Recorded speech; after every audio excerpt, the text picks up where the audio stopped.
نادي الهلال السعودي في 40 مقابلة بدون هزيمة، ولكن نادي العين الإماراتي بقيادة الأسد المغربي سفيان رحيمي قدروا يوقفوا هذه السلسلة الهزيمة التاريخية والخرافية في ذهاب النصف النهائي دوري أبطال آسيا. وسفيان رحيمي قدر يسجل على النادي الهلال السعودي هاتريك، وساهم في فوز العين الإماراتي بأربعة الأهداف مقابل هدفين، ويأخذ رجل المباراة بتقييم 10، علما أن الأسد المغربي ياسين بونو ما لعبش مباراة الذهاب ضد العين الإماراتي بعدة صحف سعودية. أن المدرب نادي الهلال السعودي جيسوس ابتعد ياسين بونو لأسباب هجومية بدفع أكبر عدد من الأجانب في الخطوط الأمامية ضد العين لحسم المباراة في لقاء الذهاب. لكن الأسد المغربي سفيان رحيمي رفقة زملائه في نادي العين الإماراتي قدر يفوز مباراة الذهاب. وما نسوش بأن النادي العين الإماراتي بقيادة النجم المغربي سفيان رحيمي قصاو نادي النصر السعودي من دور أبطال آسيا،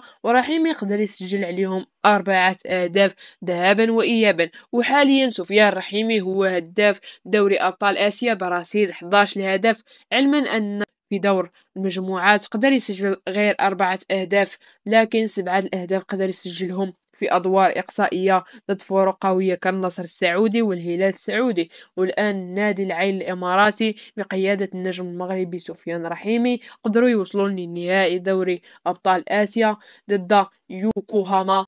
وحاليا سفيان رحيمي كي تعتبر أفضل لاعب في الدوري الإماراتي الممتاز وأغنى لاعب في الدوري الإماراتي الممتاز. والآن رحيمي مراقب من عدة فرق سعودية وأوروبية. وهذا هو الموضوع الأساسي ديال هذا الفيديو اللي غادي نشوفو فيه الأندية المهتمة بالأسد المغربي سفيان رحيمي، ونشوفوا حقيقة اهتمام النادي الإيطالي آسي ميلان لسفيان رحيمي. بالنسبة للأندية المهتمة بالتعاقد مع سفيان رحيمي، كاين اهتمام من النادي الإسباني إشبيليا لكي يلعب فيه اللاعب المغربي يوسف النصيري، والنادي إشبيليا اللي صيفط الكشاف ديالو حتى السعودية باش يراقبوا رحيمي أمام النادي الهلال السعودي. وكاين اهتمام للنادي الفرنسي أولمبيك مارسيليا، وبإضافة للنوادي السعودية كاين اهتمام من 3 فرق: الأول اتحاد جدة، والثاني الهلال السعودي، والثالث الشباب السعودي. والآن نشوفوا حقيقة اهتمام النادي الإيطالي آسي ميلان بالنجم المغربي سفيان رحيمي